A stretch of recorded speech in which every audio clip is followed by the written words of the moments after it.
新加坡目前有11所特选中学，教育部长李志生最近在德明政府中学和圣公会中学两场70周年校庆上，都专门谈到了特选学校的定位。他强调，特选学校不仅要深耕华文和中华文化，也要让学生能够拥抱新加坡的多元文化，让学生有信心与区域接轨，同时也必须能够融入多元社会。新加坡特选学校的价值，不只是让孩子华文更好，成绩更强，他想要的其实是另一件事。他不能只做华校，他必须培养能在多元社会里站得稳的新加坡人。所以，家长如果只把它理解成升学捷径，判断很容易偏掉。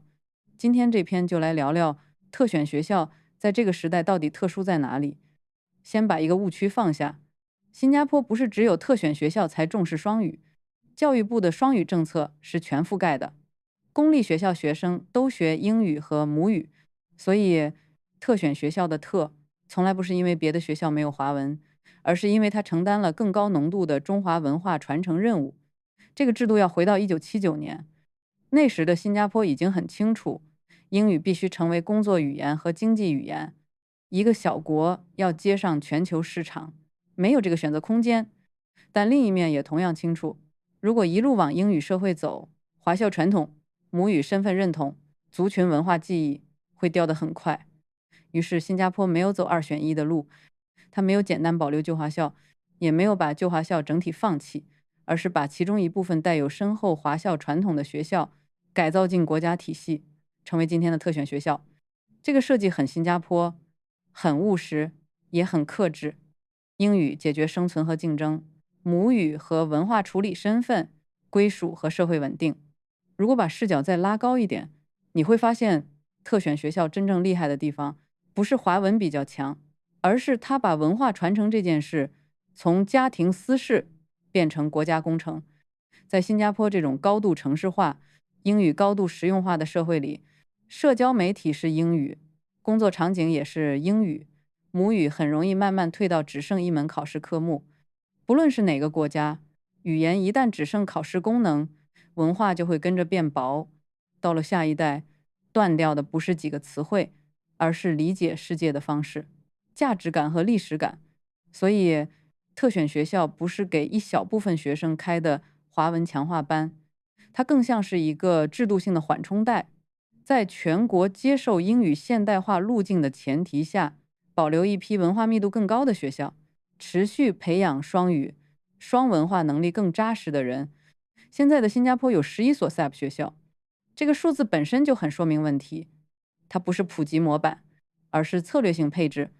国家并不打算把所有学校都做成特选学校，因为教育体系还要兼顾多元族群、公平感和广泛适配性。但他也不愿意让这类学校消失，因为这条文化链一旦断掉，未来重建的成本非常高，这种能力需要长期浸润。但真正高难度的部分不在历史，而在今天。今年的政策表述已经很清楚，教育部将继续深耕中华文化，同时必须拥抱新加坡的多元社会。在一个多元种族国家里，任何文化属性很强的学校，如果处理不好，都会碰到两个风险。第一个风险是被外界看成圈层化，不是说真的排外，而是如果它的文化表达、社交网络、活动样态太内聚，社会观感就会开始紧张。新加坡对这件事儿一直非常谨慎，种族和谐不是一句宣传口号，它背后有长期治理逻辑。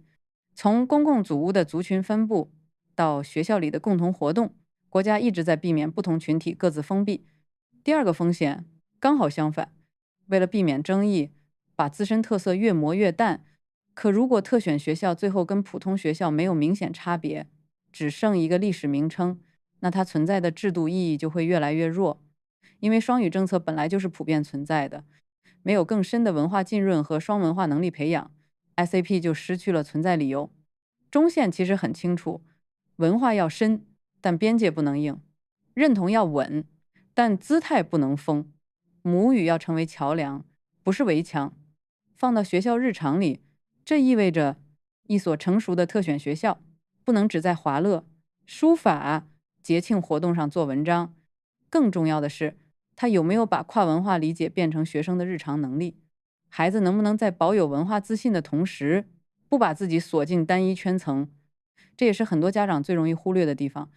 我们看学校时，很容易被传统、底蕴、资源这些词吸引，但真正决定孩子未来适应力的，往往是学校怎么处理开放性。一个孩子如果只在熟悉文化里表现优秀，到了大学、职场，进入更复杂的人群结构时，未必能立刻切换。讲到这里，很多家长最想问的其实很直接：特选学校到底值不值得选？我的判断是，值不值得，不取决于它是不是 SAP，而取决于你的孩子是不是适合这套培养方式。第一，看语言耐力。特选学校不是会讲一点华语就够了，它更强调长期接触、长期表达。如果孩子对母语学习本来就很抗拒，家庭也没有能力持续支持，那进了这样的环境未必会变成优势，反而可能是持续消耗。第二，看文化兴趣。这里说的不是会不会背古诗，而是孩子愿不愿意理解传统、历史、价值观和表达方式。因为特选学校的文化氛围不是装饰，它会进入活动、校园语言，也会进入同学之间的共同经验。一个完全无感的孩子，待久了会觉得自己一直在配合别人。第三，看开放性。很多家长只注意到文化浓度，却忽略了孩子愿不愿意走向更大的社群。真正适合特选学校的孩子，不是越单一越好，而是他在有根的同时，也愿意接触不同背景的人，理解多元环境。否则，学校给他的优势，最后可能会反过来变成局限。第四，看家庭配合度。